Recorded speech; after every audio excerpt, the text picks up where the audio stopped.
হতে চাই, আমরা বলে দিতে চাই, আমরা জেনজি ছাত্র সমাজ যে থাকতে আমরা তা মেনে নেব না। লক্ষ্য হাদি এখন লোকান্তরে, লক্ষ্য হাদি এখন জন্মাচ্ছে প্রতিটি পরিবারে, আমরা থামবো না। আমরা 5 তারিখ মনে করেছিলাম আমাদের দায়িত্বটা শেষ, যাদেরকে নতুনভাবে দায়িত্ব দিয়েছি তারাই দায়িত্ব পালন করবে। আমরা আপনাদেরকে দায়িত্ব কি দিয়েছি? কেন আমাদেরকে বারবার রাজপথে আসতে হবে? রাজপথে এসে কি আমাদের উসমান হাজির মতো ছেলেদেরকে টার্গেট কিলিং করে মারতে হবে, তাকে আমাদের মরতে হবে? তো আপনারা দ্রুত সময়ের মধ্যে যদি আমাদের দাবি না মানেন তাহলে আমরা প্রয়োজন গাছ খেয়ে থাকবো, তারপর আমরা আমাদের দাবিগুলো দাবি ছেড়ে রাজপথ থেকে নামবো ইনশাল্লাহ।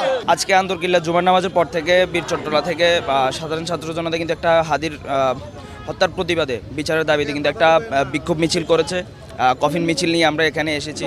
এখানে মূল দাবিটা কিন্তু স্পষ্ট, আপনি হয়তো শুনতে পেরেছেন। এখানে গত একটা সপ্তাহ চলে গেছে, গত শুক্রবারে কিন্তু আমাদের হাদি ভাই মাথায় গুলিবিদ্ধ হয়ে মৃত্যুসজ্জায় ছিল। কিন্তু এই একটা সপ্তাহে আমরা রাষ্ট্রের যে প্রশাসনের দায়িত্বহীন কর্মকাণ্ড দেখে আমরা খুবই মর্মাহত হয়েছি এবং এটা আমাদেরকে খুব বাজেভাবে আঘাত দিয়েছে।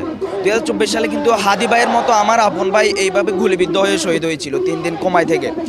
তো একটা সপ্তাহে একটা স্বাধীন দেশের প্রশাসন কিভাবে খুনিকে না ধরে ভারতে পালিয়ে যাওয়ার ব্যবস্থা করে দিয়েছে, এটা তো খুবই স্পষ্ট। গুলি করার প্রায় একদিনের মধ্যে কিন্তু বেসরকারি একটা সংবাদ মিডিয়া দেখলাম যে খুনিকে শনাক্ত করে ফেলেছে, তার অবস্থান পর্যন্ত শনাক্ত করেছে। তারপরেও বাংলাদেশে ইন্টেলিজেন্স আছে, পুলিশ প্রশাসন আছে, র্যাব আছে, বর্ডারে বিজিবি আছে। যে বর্ডারে বিজিবি থাকে সেই বর্ডারটা ক্রস করে খুনি কিভাবে ভারতে পালায়, সেই প্রশ্নটা আমি আমাদের বাংলাদেশ প্রশাসনকে করতে চাই।